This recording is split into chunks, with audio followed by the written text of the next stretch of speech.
Bienvenue à toutes et à tous. Le Premier ministre Daniel Kablan-Duncan a eu une séance de travail avec les partenaires techniques et financiers. Cette séance de travail à laquelle étaient présents de nombreux ambassadeurs a permis au chef du gouvernement d'exposer succinctement les actions réalisées par le gouvernement ivoirien. Coupure intempestive de l'électricité, de grands moyens dégagés par le gouvernement ivoirien pour résoudre le problème. Les responsables techniques de l'électricité étaient face à la presse pour le confirmer. Francis Boifo.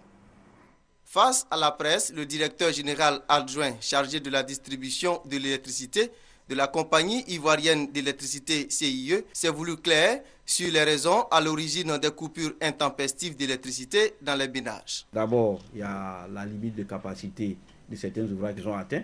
Deuxième cause, c'est la fraude. La fraude a atteint des proportions telles que souvent les réseaux qui ont été construits pour un certain nombre de personnes, les fraudeurs qui viennent se greffer là-dessus et qui consomment de façon abusive puisqu'ils ne payent pas, eh bien, cela amplifie le phénomène de dépassement des capacités dont j'ai parlé tout à l'heure. Troisième cause, des vols et des actes de vandalisme sur le réseau électrique. Kwasi Mathias indique que le gouvernement ivoirien a pris toutes les dispositions pour résoudre au plus pressé les problèmes d'électricité sur toute l'étendue du territoire national. Concernant le réseau de distribution, sachez que depuis 2 mois, la tutelle, le ministère des Mines, du Pétrole et de l'Énergie a mené une action forte, donc dégager des moyens pour qu'on puisse faire d'importants travaux de renforcement sur le réseau. Cette opération s'achève dans 2 mois. Elle vise, selon ses initiateurs, à améliorer la qualité du réseau électrique ivoirien et à soulager les ménages, opérateurs économiques et tout autre consommateur d'électricité.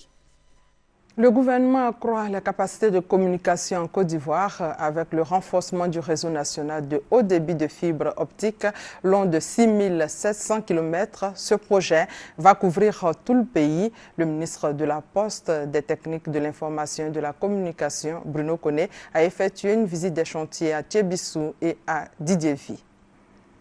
Le directeur général de la radiodiffusion-télévision ivoirienne, Lazare Saé Aka, a été élu vendredi président du conseil d'administration de l'agence ivoirienne de gestion des fréquences radioélectriques. Aka Saé Lazare a été désigné à l'unanimité des 7 membres du conseil d'administration. En Côte d'Ivoire, des ex-combattants s'inscrivent résolument dans le processus de paix. À Boaké, ils ont décidé de déposer des armes pour contribuer à la consolidation de la paix et faciliter leur réintégration dans le tissu économique et social.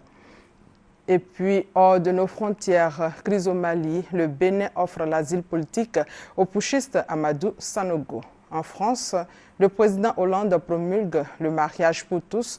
La loi française stipule désormais que les couples de même sexe ont le droit de se marier et d'adopter des enfants. Fin de ce flash, on se retrouve à 13h.